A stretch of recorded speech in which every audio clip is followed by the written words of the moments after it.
राजा के यहां बुद्ध का जन्म हुआ। पिता ने ज्योतिषियों को बुलाकर भविष्य पूछा। उन्होंने कहा, या तो यह सम्राट होगा और या तो यह साधु होगा। एक तरह से देखा जाए तो सच्चा सम्राट भीतर से साधु ही होता है। जब ज्योतिषियों की भविष्यवाणी राजा ने सुनी तो वे घबरा गए कि मेरा बेटा साधु हो जाए, ऐसा ठीक नहीं होगा। राजा ने पूछा, कोई उपाय बताइए, क्योंकि मैं चाहता हूं कि राजा का पुत्र राजा ही बने। ज्योतिषियों ने मैं कहा कि इसका लालन पालन व पूरा जीवन बड़ी सावधानी में बिताना होगा, अर्थात आपका पुत्र सिद्धार्थ कभी किसी बूढ़े व्यक्ति को न देखे, कभी किसी बीमार व्यक्ति को न देखे और कभी किसी मरे हुए व्यक्ति को न देखे। जब तक ऐसा होगा तब तक वे राजा ही बने रहेंगे। अगर ऐसा नहीं हुआ तो वे साधु बन जाएंगे। राजा शुद्धोधन ने अपने पुत्र सिद्धार्थ के लिए बढ़िया से बढ़िया बड़े बड़े महल, अच्छे से अच्छा भोजन, दास दासियाओं और खाने पीने के सामान आदि वस्तुओं के ढेर लगा दिए।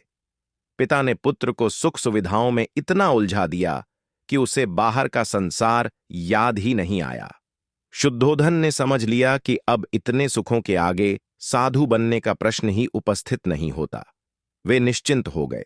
राजा शुद्धोधन ने बिल्कुल पक्की व्यवस्था कर रखी थी कि उनका पुत्र सिद्धार्थ जीवन में कभी भी वृद्ध, बीमार और मृतक व्यक्ति को देख न सके, क्योंकि वे अपने पुत्र को खोना नहीं चाहते थे।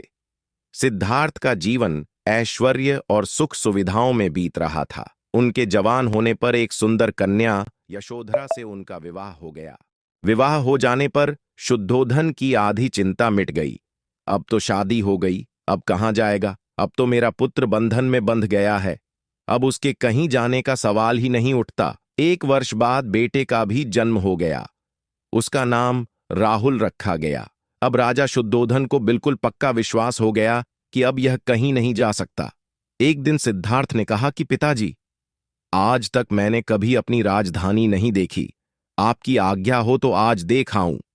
राजा ने कहा, हां हां, अवश्य जाओ, अपना शहर देख कर आओ।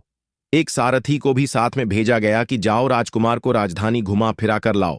फिर भी राजा ने चाक चौबंद इंतजाम कर रखा था कि कहीं चूक न हो जाए। सिद्धार्थ के लिए राजधानी के प्रमुख मार्ग खूब सजाए गए थे, पर घूमते घूमते सिद्धार्थ ने थोड़ा उलटा मार्ग ले लिया। वे उस मार्ग से गुजरने लगे जहां पर तैयारी नहीं थी, और आज उनको बहुत आश्चर्य हुआ जब पहली बार उन्होंने एक बूढ़े आदमी को देखा। कमर झुकी हुई, पूरी चमड़ी में झुर्रियां पड़ी थीं। वह परेशानी और दुख से बेहाल था। उसकी चाल बहुत धीमी थी। बूढ़े की झुकी हुई कमर को देखकर सिद्धार्थ को एक झटका लगा और सारथी से उन्होंने पूछा, क्या एक दिन मैं भी बूढ़ा हो जाऊंगा? सारथी ने कहा, हां राजकुमार, हर व्यक्ति के जीवन में 3 अवस्थाएं आती हैं, बचपन, जवानी और बुढ़ापा। एक दिन तुम भी बुढ़ापे की अवस्था में जाओगे। हे राजकुमार, यह संसार का नियम है।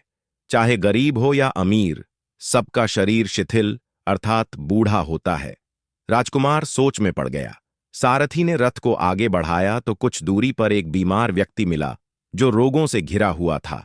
उस पीड़ित व्यक्ति को देखकर राजकुमार का मन बहुत ही दुखी हुआ। राजकुमार ने पूछा, इसको क्या हुआ है? सारथी ने कहा, यह व्यक्ति बीमार है, इसलिए यह कराह रहा है। इस संसार में दुख और सुख दोनों हैं। यह है अपने अपने भाग्य की बात है कि कोई दुखी है और कोई सुखी है। क्या मैं भी कभी बीमार हो सकता हूं?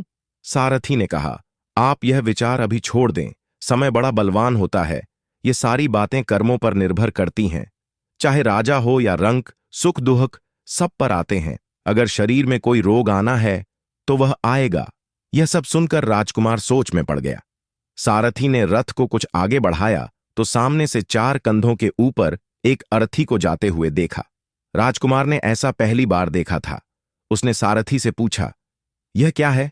यह आदमी मर गया है, यह मुर्दा है। जो व्यक्ति मर जाता है उसको बांधकर श्मशान भूमि में ले जाते हैं, फिर वहां पर उसे जला दिया जाता है। राजकुमार ने कहा, क्या सबको मरना पड़ता है? हां, सबको मरना पड़ता है। यह मृत्युलोक है। जो जन्म लेता है उसे कभी अवश्य ही मरना पड़ता है। तो इसका मतलब यह हुआ कि ठीक इसी तरह से एक दिन मुझे भी मरना होगा। मेरी देह भी मुर्दा होगी और मुझको भी 4 कंधों पर उठाकर ले जाया जाएगा। मुझको भी ऐसे ही रस्सियों से बांधा जाएगा। मेरे भी आगे पीछे घर के सदस्य रोएंगे, तड़पेंगे, और जिस संसार को मैंने इकट्ठा किया है वह सारा का सारा मुझसे छूट जाएगा। इसका मतलब यह हुआ कि क्या भी मर जाऊंगा? क्या एक दिन यशोधरा भी मर जाएगी?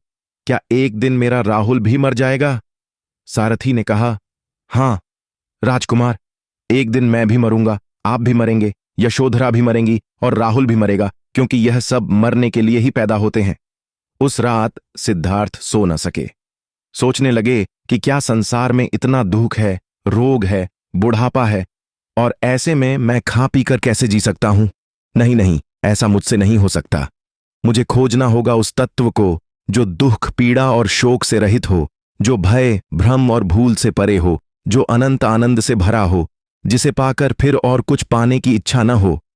सिद्धार्थ वैराग्य के शिखर तक पहुंच चुके थे। बस उसी रात को उन्होंने घर छोड़ दिया। सारथी से कहा कि नगर की सीमा से दूर ले चलो। नगर के बाहर पहुंचकर सारथी को लौटा दिया। फिर कई दिनों तक वन में चलते गए। एक घने पीपल के वृक्ष के नीचे आसन लगाकर ध्यान में लीन हो गए।